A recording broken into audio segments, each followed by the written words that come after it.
নমস্কার বন্ধুরা, পৃথিবীর একমাত্র মানুষ যিনি নিঃস্বার্থভাবে ভালোবাসতে পারেন তিনি আর কেউ নন, তিনি হলেন আমাদের মা।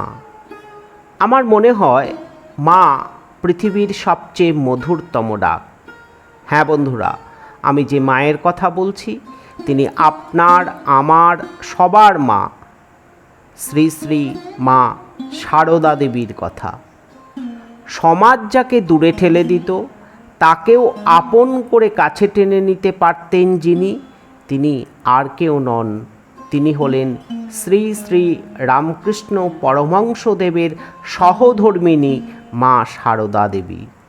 তিনি বলতেন, আমি সতেরো মা, অসতেরো মা, আমি সত্যিকারের মা। বন্ধুরা, আজ এই ভিডিওতে আপনাদের নিয়ে যাব কলকাতার বাগবাজার স্থিত সারদা মায়ের বাড়ি, যা আদতে মায়ের বাড়ি নামে পরিচিত।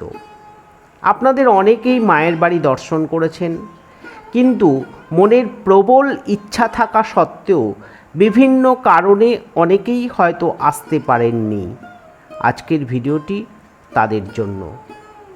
মায়ের বাড়ির কিভাবে যাবেন, কখন গেলে মায়ের দর্শন পাবেন, ভোগ প্রসাদ কীভাবে পাবেন, তার জন্য কি মূল্য দিতে হবে, সারদা মা কবে থেকেই বা এই বাগবাজারের বাড়িতে এলেন, কোন ঘাটে স্নান করতেন, সমস্ত কিছু জানতে পারবো এই ভিডিওতে।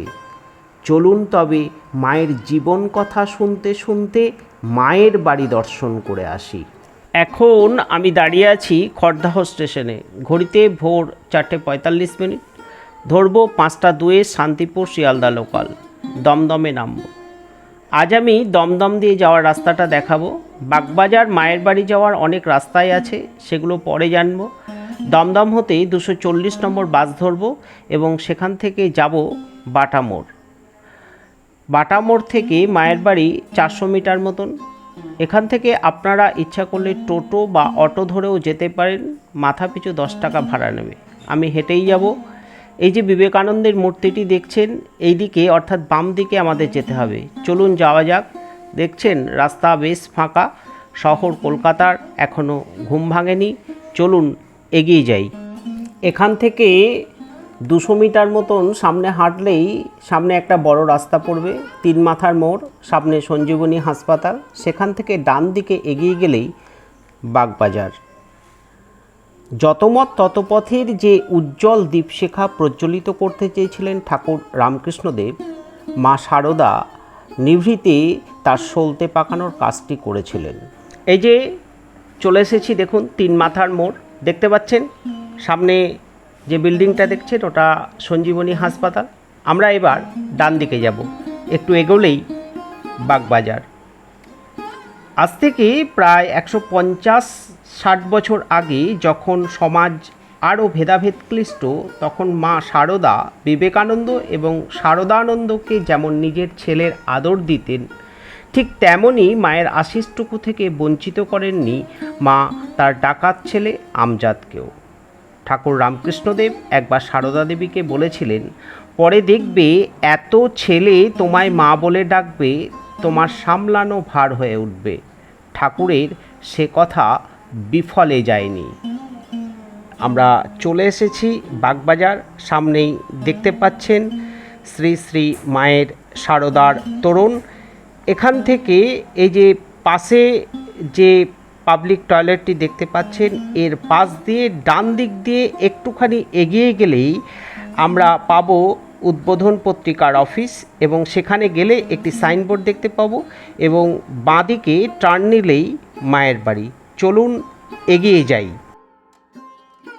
সামনেই দেখুন উদ্বোধন পত্রিকার অফিস, উদ্বোধন পত্রিকা, রামকৃষ্ণ মঠ, বাগবাজার। এর সামনেই দেখুন সাইনবোর্ড রয়েছে, মায়ের বাড়ি তীরচিহ্ন দিয়ে দেখিয়ে দেওয়া হয়েছে। বাম দিকে একটু এগোলেই মায়ের বাড়ি। এই উদ্বোধন পত্রিকার সঙ্গে মায়ের বাড়ির একটা যোগসূত্র আছে, সে বিষয়ে আমরা পরে জানব। চলুন এগিয়ে যাই মায়ের বাড়ির দিকে।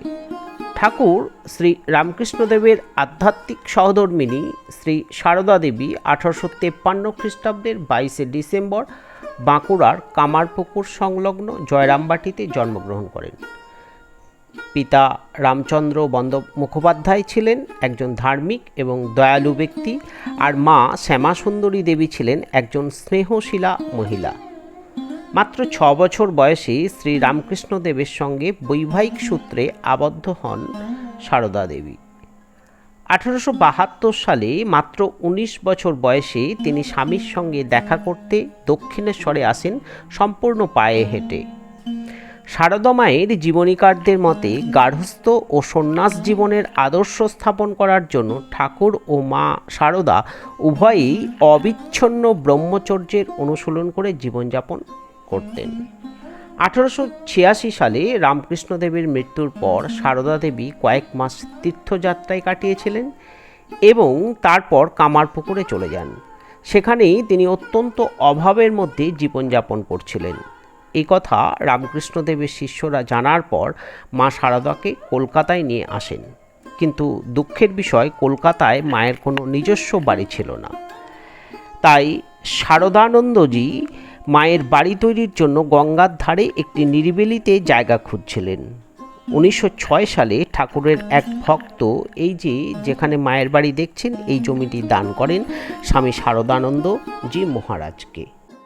স্বামী শারদানন্দজি মহারাজ 1907 সালে নাকি বাড়িটি তৈরি করা শুরু করেন এবং 1909 সালে প্রথম দিকে বাড়ি তৈরির কাজ সম্পন্ন হয় এবং বাড়িটি তৈরি করতে তৎকালীন আনুমানিক নাকি প্রায় 11,000 টাকা খরচ হয়েছিল। যাই হোক, 1909 সালের 23শে মে 1316 বঙ্গাব্দের 9 জ্যৈষ্ঠ রবিবার শ্রী শ্রী মা সারদা দেবী এই বাড়িতে পদার্পণ করেন। তাই এই দিনটি প্রতি বছরই এখানে মায়ের শুভ পদার্পণ দিবস হিসাবে পালিত হয়ে থাকে।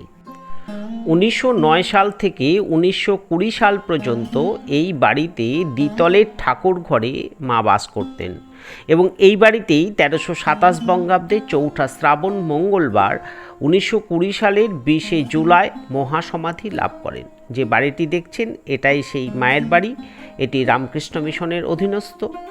চলুন বাড়ির ভিতরে প্রবেশ করি এবং মাকে দর্শন করি। তবে মনে রাখবেন এখানে মাতৃদর্শনের একটি নির্দিষ্ট সময় আছে। এপ্রিল থেকে সেপ্টেম্বর মাস সকাল 6টা থেকে 11টা এবং বিকেল 4টে থেকে রাত 8টা পর্যন্ত, এবং অক্টোবর ও মার্চ মাসে আপনার সময়টা একটু সকাল 6টা থেকে 11টা এবং বিকেল 3:30 থেকে রাত্রি 8টা পর্যন্ত এই সময়ের মধ্যে আপনি মাতৃদর্শন করতে পারবেন। বাইরে একটি ফুলের দোকান দেখতে পাচ্ছেন, এছাড়া মোড়ের মাথাতে কয়েকটি দোকান আছে, সেখান থেকেও আপনি মাকে ফুল ধূপ দেওয়ার জন্য ক্রয় করে ভিতরে প্রবেশ করতে পারবেন। চলুন ভিতরে প্রবেশ করি। শ্রীমায়ের বাড়ির ভিতরে প্রবেশ করেই দেখতে পাবেন ডান দিকে জুতো রাখার সুন্দর ব্যবস্থা আছে। এখানে জুতো রেখে হাত মুখ ধুয়ে, পাশের বেসিনে কল আছে সেখান থেকে হাত মুখ ধুয়ে ওপরে উঠে আপনি মাতৃদর্শন করতে পারেন। চলুন আমরা ওপরে উঠে মাতৃদর্শন করে আসি।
মাকে দর্শন করা হলো।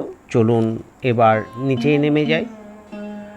মনে রাখবেন, মায়ের বাড়িতে অন্নভোগ গ্রহণের জন্য পয়সা লাগে না, অন্নভোগ গ্রহণের ব্যবস্থা আছে। তবে প্রসাদের কুপন সকাল 9:30 থেকে 10:30 পর্যন্ত দেওয়া হয়। একজন ভক্তকে একটি কুপন দেওয়া হয় এবং তা নিজেকেই সংগ্রহ করতে হয়। আর প্রসাদ গ্রহণের জন্য 11:30 মধ্যে মায়ের বাড়িতে উপস্থিত হতে হয়। পরে প্রসাদ গ্রহণে আমরা কি প্রসাদ পেলাম সেটা দেখাবো। এখন 11:30 বাজতে প্রায় 2 ঘন্টা বাকি আছে। চলুন, 9:30 বেজে গেছে, কুপনটা সংগ্রহ করি, তারপর মায়ের ঘাট থেকে ঘুরে আসি। মায়ের বাড়ি থেকে মায়ের ঘাটও বেশি দূরত্ব নয়, প্রায় 200 মিটার মতন। ইচ্ছা হলে আপনারা হেঁটে যেতে পারেন। মায়ের বাড়ি থেকে বেরিয়ে প্রথমে এই বাঁ দিকে টার্ন নিতে হবে। বাঁ দিকে টার্ন নেওয়ার পর কয়েক পা হাঁটতে হবে। সামনেই দেখতে পাবেন এই মন্দিরটি। এখান থেকে আপনাকে আবার ডান দিকে টার্ন নিতে হবে। ডান দিকে কিছুটা সোজা গেলেই দেখতে পাবেন শীতলা মায়ের মন্দির, এবং সেখান থেকে একটুখানি এগিয়ে গেলেই মেন রাস্তা, এবং রাস্তার ওই পারে দেখতে পাবেন যে মায়ের ঘাট। বিশাল তোরণ রয়েছে, এই তোরণের মধ্যে দিয়ে আপনাকে মায়ের ঘাটে প্রবেশ করতে হবে। আমি এখন পৌঁছে গেছি সেই মায়ের ঘাটে। চলুন তোরণের ভিতর দিয়ে মায়ের ঘাটে প্রবেশ করি।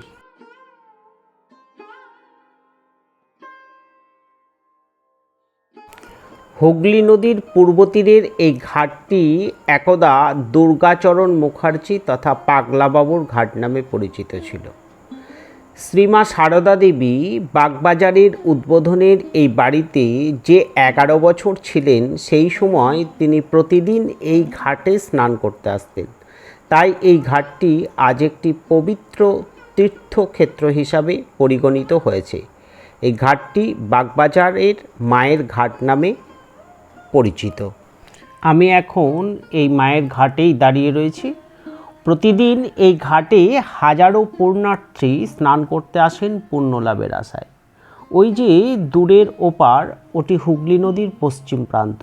আপনারা যদি হাওড়া হতে আসতে চান তবে ফেরি করে আসতে পারেন, ওই পারটা হাওড়া।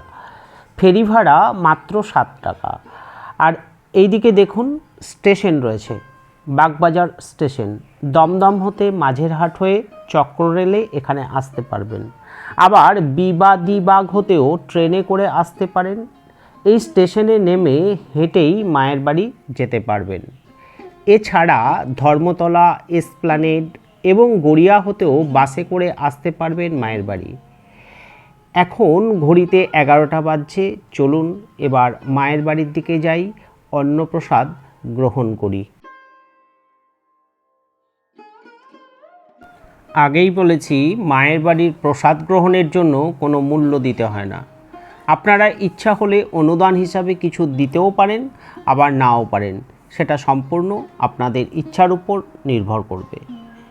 ওপরে সামনের হলঘরটিতে মহিলাদের এবং পিছনের বারান্দায় পুরুষদের জন্য প্রসাদ গ্রহণের সুন্দর ব্যবস্থা করা হয়েছে। প্রথমে দেওয়া হলো গরম গরম খিচুড়ি। খিচুড়িটা সত্যিই সুস্বাদু, খেতে অপূর্ব লাগলো। এরপর এলো ভাত, ডাল, পটলের তরকারি। প্রতিটি খাবারই ভীষণ ভালো, মনে হলো যেন মায়ের হাতের রান্না খাচ্ছি। শেষ পাতে এলো চাটনি, লাড্ডু এবং পায়েস। খাওয়ার পর পাতাগুলি ওনারাই একটি প্লাস্টিকে করে নিয়ে যান, অন্য কোথাও ফেলতে হয় না। সত্যি সুন্দর ব্যবস্থাপনা। ভোগ প্রসাদ খেয়ে সত্যিই ভালো লাগলো। আপনারাও যদি মায়ের বাড়ি ঘুরতে চান এবং ভোগ প্রসাদ গ্রহণ করতে চান তবে অবশ্যই 9:30 মধ্যে মায়ের বাড়িতে পৌঁছানোর চেষ্টা করবেন। এবার চলুন একটু বাইরে যাই, উদ্বোধন পত্রিকার অফিস হতে ঘুরে আসি। প্রথমেই বলে রাখি, রবিবার এই উদ্বোধনের অফিস বন্ধ থাকে। 1890-এর দশকে স্বামী বিবেকানন্দ যখন বেদান্তের প্রচার ও প্রসারের জন্য দিনরাত পরিশ্রম করছেন, তখন তার মাথায় আসে একটি পত্রিকা প্রকাশের কথা, যে পত্রিকার মাধ্যমে রামকৃষ্ণ সংঘের বার্তাকে পৌঁছে দেওয়া সম্ভব হবে সাধারণ মানুষের ঘরে ঘরে। 1894 থেকে 95 সাল নাগাদ স্বামীজি তার গুরু ভাই ব্রহ্মানন্দ এবং রামকৃষ্ণানন্দকে এক চিঠি মারফত এই পত্রিকা প্রকাশ করার কথা জানান। 1898 সালে স্বামীজি উদ্বোধন পত্রিকা চালু করেন। এই পত্রিকার প্রথম সম্পাদক ছিলেন স্বামী ত্রিগুণাতীতানন্দ। শ্যামবাজারের গিরীন্দ্রমোহন বসাকের বাড়িতে অস্থায়ীভাবে উদ্বোধনের প্রেস বসিয়ে পাক্ষিক পত্রিকা প্রকাশ শুরু হয়। 1899 সালে স্বামীজির রাজযোগ বইটি উদ্বোধন থেকে প্রকাশিত হয়। এদিকে কলকাতায় সারদা মায়ের জন্য নিজস্ব কোনো বাড়ি না থাকায় তার শিষ্যরা এ ব্যাপারে বেশ চিন্তিত হয়ে ওঠেন। অন্যদিকে উদ্বোধনের নিজস্ব স্থায়ী ঠিকানা না থাকায় বারবার কাগজপত্র হারিয়ে যাওয়ার প্রবণতা বৃদ্ধি পায়। এদিকে শিষ্যরা অনেক চেষ্টায় বাগবাজারে একটি জমি জোগাড় করতে সমর্থ হন। ঠিক হয় নতুন জমিতে একটা টালির ঘর করে সেখানে উদ্বোধনের অফিস করতে হবে। অবশেষে অনেক প্রচেষ্টার ফলে পাকা বাড়ি তৈরি হয়। এই বাড়িতেই উদ্বোধনের অফিস স্থায়ীভাবে এলো 1908 সালে এবং এই নতুন বাড়িতে মা এলেন 1909 সালের মে মাসে। এই যে মায়ের বাড়ি, এটাই সেই বাড়ি। চলুন উদ্বোধনের অফিস থেকে ঘুরে আসি। এটা উদ্বোধনের বর্তমান লাইব্রেরি। এখান হতে নির্দিষ্ট মূল্যে বিভিন্ন রামকৃষ্ণ বিষয়ক বই, ধূপকাঠি, রামকৃষ্ণ বিবেকানন্দ এবং সারদমা ও অন্যান্য মহারাজা ও স্বামীজিদের প্রতিকৃতি এখান থেকে কিনতে পারবেন।